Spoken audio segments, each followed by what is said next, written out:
Hi, my name is Nathan Semertzidis, and I'm from Exertion Games Lab in the Human-Centered Computing Department of Monash University. Thank you for joining. In this talk, I will be presenting our project called Dozer and explaining what Dozer taught us about designing closed-loop wearables for sleep. So to begin, I think we can all agree that getting to sleep is often very difficult. So even for people who don't suffer from some clinical sleep-related pathology like insomnia, a lot of us, myself included, often struggle to fall asleep. And whether that's due to poor sleep hygiene, life stresses, or chaotic routines, approximately 14% of people suffer from difficulties in falling asleep. And while pharmacological solutions exist, their use often comes with an assortment of issues, such as negative side effects, dependency, or just not working for some people. So naturally, researchers have looked towards technological solutions to address issues with sleep onset.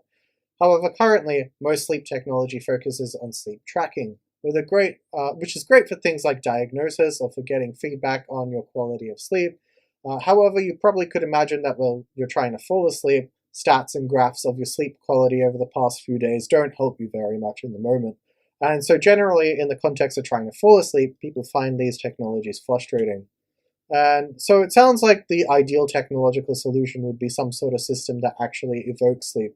And there currently exists research exploring how to design such systems. However, existing implementations are not conducive of good sleep, usually because they need some sort of screen or other feedback modality that the user must pay attention to in order to get the desired effect.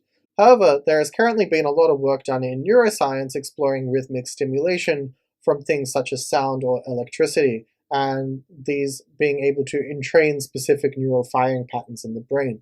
And so we believe in combining these with biosensing and feedback systems that we mentioned earlier.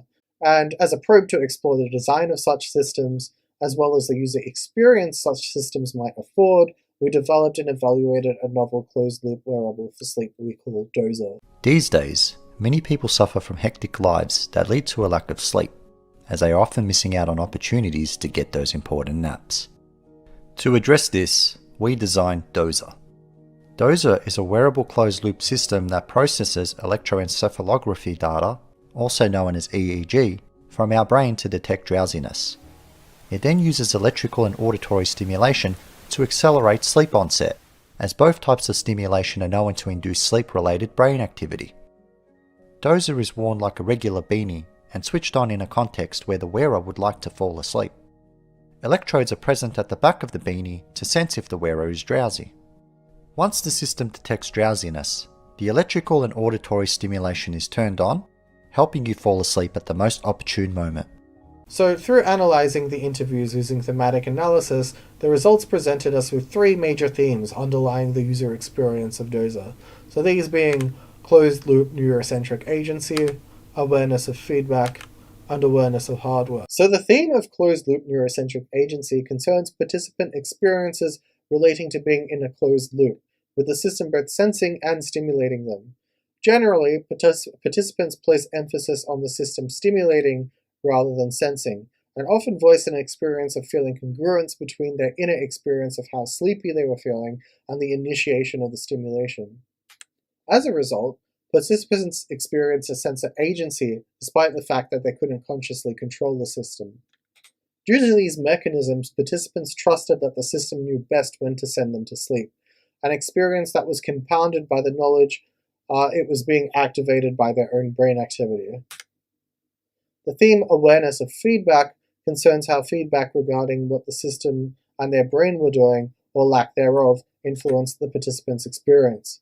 So due to the ambiguity of the system's function and the absence of UI and its black box design, participants consistently reported anxiety over whether the system was working correctly or not, as there was no way of telling until the stimulation began. So paired with this came a feeling of apprehension towards the upcoming stimulation, with many participants explaining that they were constantly thinking about when and whether it will come. And this led to rumination and metacognitive feedback loops of intrusive thoughts that kept participants up thinking about thinking. And the theme awareness of hardware concerns how participants' experiences were heavily shaped by the physical design of the system and how they perceived it in relation to their body. So generally, participants found that issues with the system's wearability made it difficult for them to fall asleep. So this was mainly due to the amount of hardware in the beanie, the spikiness of the dry electrodes, and the warmth that came with wearing a beanie to bed. Similarly, participants limited their movement due to their perceived fragility of the system, stating that they were careful with their head movements. And participants also recounted that they were willing to sacrifice their own comfort for the sake of data quality. So, for example, lying directly on the electrodes because they thought it would make better contact with their head. Taking these results into consideration together, it appears Dozer failed at its desired goal of accelerating sleep onset, with participants instead falling asleep in spite of the system rather than with the help of the system. And that while users experienced a high sense of agency, their uncertainty towards what the system was doing, compounded with anticipation toward the coming stimulation, and coupled with the constant reminder of the beanie's presence due to some challenges with its wearability, ultimately combined to create a stressful, sleepless experience. Through interpreting participant experience, we also noticed that they aligned quite closely with one of our earlier UX frameworks, the framework of bodily integration, which attempts to provide a design space of systems which integrate with user physiology through bidirectionally sensing and actuating bodily processes. So in considering Dozer through the bodily integration framework, we can say that the user experience of Dozer provided a high sense of bodily agency, but a low sense of bodily ownership. A system exhibiting these properties usually provide the user with an experience of having a telebody, with systems often exemplified by telepresence robots. So what this means for Dozer is that it seems participants experienced a disconnect between the system and their body. So with this considered, it appears that future designs of closed-loop wearable sleep systems should instead strive to aim for the super body user experience quadrant, with a high sense of bodily agency and high bodily ownership, allowing the system to be experienced more as an extension of the user, leading to less sleep disruptions. With this considered, we articulated a set of design tactics to help designers actualize this in future systems. These being: consider personalisable feedback, consider ramping stimulations for lower perceptibility, and consider balancing wearability to lower physical awareness of hardware. Personalisable feedback may be greatly beneficial to increase a sense of bodily ownership in future closed-loop sleep wearables.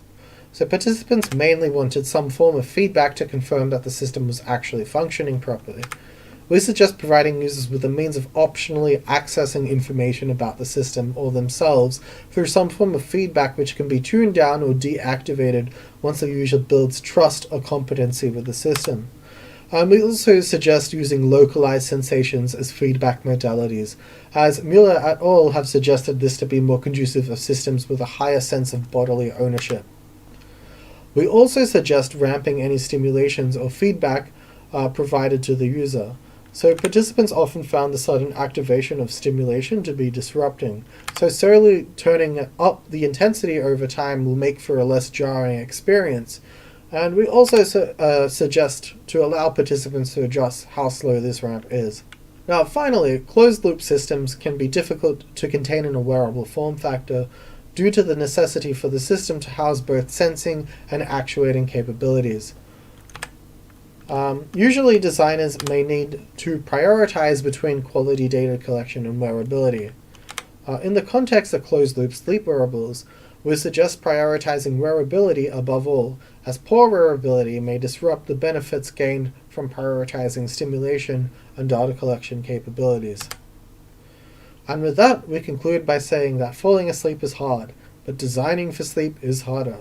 But by following our tactics learnt from the challenges that faced us during the design of Dozer, we hope future designers may learn from our experience and work towards a better closed-loop wearable sleep system.